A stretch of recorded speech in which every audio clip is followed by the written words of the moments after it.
आज आपल्या भारताचे संविधानाचे जनक डॉक्टर बाबासाहेब आंबेडकर, ज्यांना आपण कितीही शब्दामध्ये वर्णन केलं तरी त्यांची महती किंवा मोठेपणा संपत नाही. त्याचबरोबर 6वीच्या वर्गाची बालसभेचं आयोजन या ठिकाणी केलं आहे महात्मा फुलेंच्या जयंतीनिमित्त.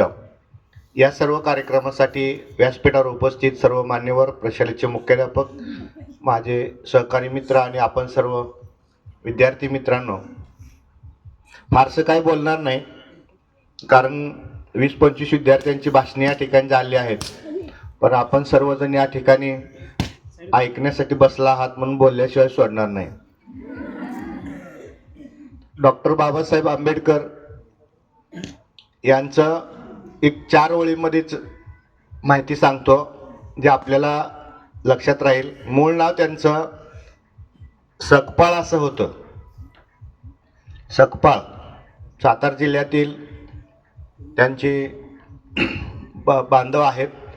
त्यांचे जे वडील होते सैन्यामध्ये सुभेदार होते, आजोबा सैन्यामध्ये ब्रिटिश सैन्यामध्ये शिपाई होते, असा त्यांचा वारसा आहे.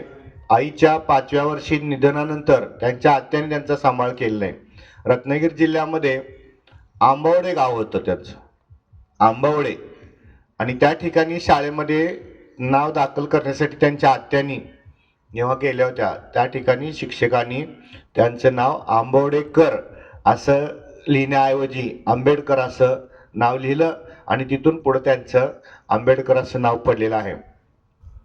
आणि त्यांच्या शिक्षणाची जी वाताहत होती लहानपणापासूनची, अस्पृश्य असल्यामुळं वर्गामध्ये न बसवणं किंवा परिस्थिती असेल रस्त्यावरती विजेच्या खांबाखाली अभ्यास करणं किंवा समाजाची असणारी दयनीय अवस्था त्यांना सातत्यानं सतावत होती. आणि या गोष्टीला आपण बदलायचं आहे ही लहानपणापासूनची ऊर्जा त्यांच्यामध्ये होती.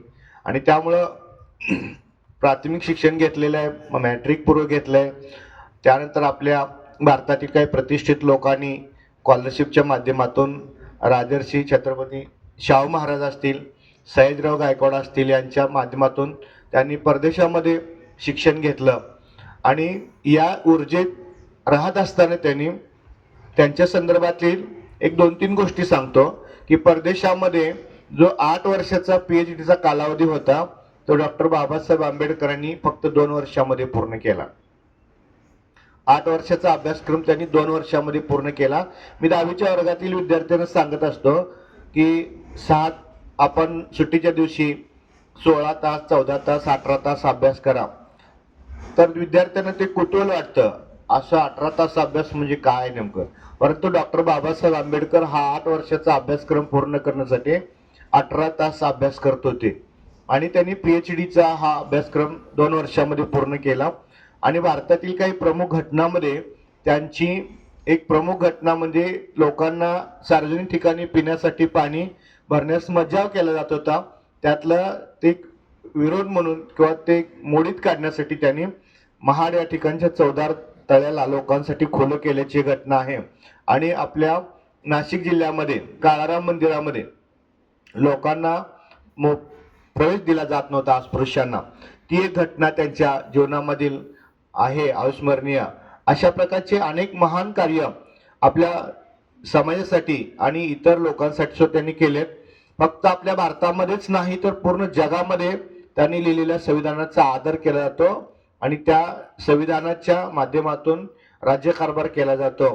तर अशा महामानवाला पुन्हा एकदा आजच्या दिनानिमित्त वंदन करून माझे 2 शब्द संपवतो. जय हिंद.